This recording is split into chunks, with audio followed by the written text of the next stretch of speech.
Welcome back. I'm about to introduce you to one of the leaders in higher education in this country. He is Dr. Eugene Cornacchia, and he is president of St. Peter's College with campuses in Jersey City, New Jersey, and Englewood Cliffs. Good to see you.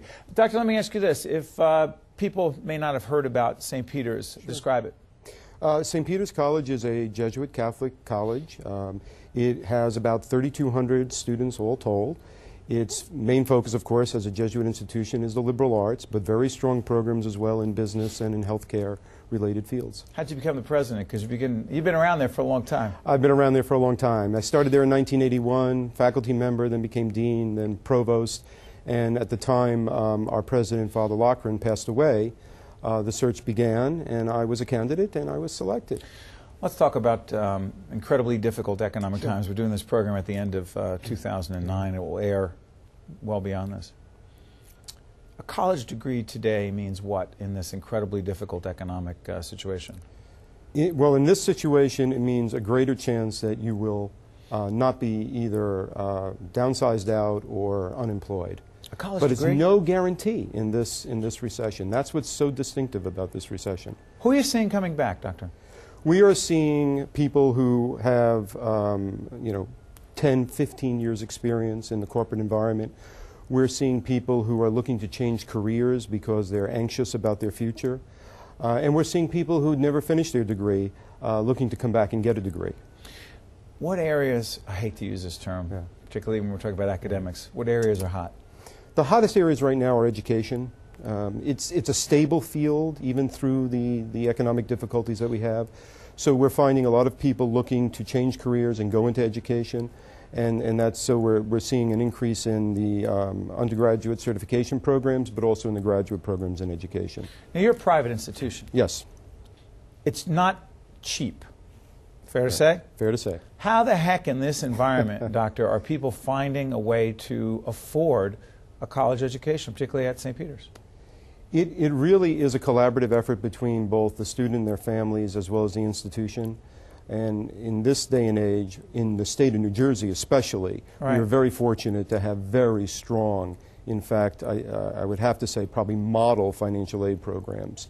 And so the TAG program, for example. Tuition aid grant program? Tuition aid grant program is extraordinarily successful in New Jersey, opening up access to students and families. It is through a combination of work, when that work was available, but also loans and tuition assistance programs. And institutional aid. That's the key for the... Institutional aid. Institutional aid. Schools such as St. Peter's put a great deal of resources into student financial aid. In fact, of students who demonstrate financial need at St. Peter's, 97% receive institutional assistance. How are you able to do that? We're able to do that by controlling costs. We're able to do that by seeking support of our donors, very generous donors who help us afford this, and frankly through the benefit of some direct state aid. Let's talk about going green. Sure. Be specific. 2010, what's happening? 2010, very exciting year for our sustainability initiative. Beginning January 1st, all of our electricity will be provided through wind power. And that Back up again. That is a huge, Hold on, wait. huge improvement. I'm not going to let you just go through that again. I was hoping you would. In 2010, yes, all the what? Electricity Will be wind generated. How are you doing that? Well, we're not putting windmills up on the campus or on the boulevard in Jersey City. Actually, so all wind, by the way, one of our producers just said there's that much hot air in Hudson County. I will not demean this. No comment. You're very smart. You've learned. So what's going to happen? All the wind power. What's happening is we will be buying our electricity through a company called Con Ed Solutions, which is based in New York, and it acquires the power from a wind farm in Texas.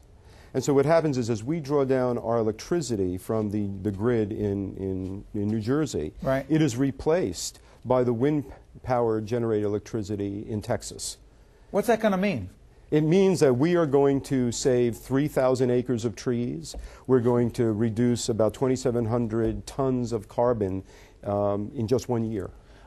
Is this the model, a model? Should this be the model for every other institution of higher learning? It should, and there's some other institutions that have started doing this as well. I think it is one way that colleges and universities can really demonstrate their commitment to sustainability and to good civic responsibility. What's been the reaction on campus? It's been phenomenal. Our students really have pushed sustainability efforts beginning several years ago, are very excited about it. Everyone's very proud about it.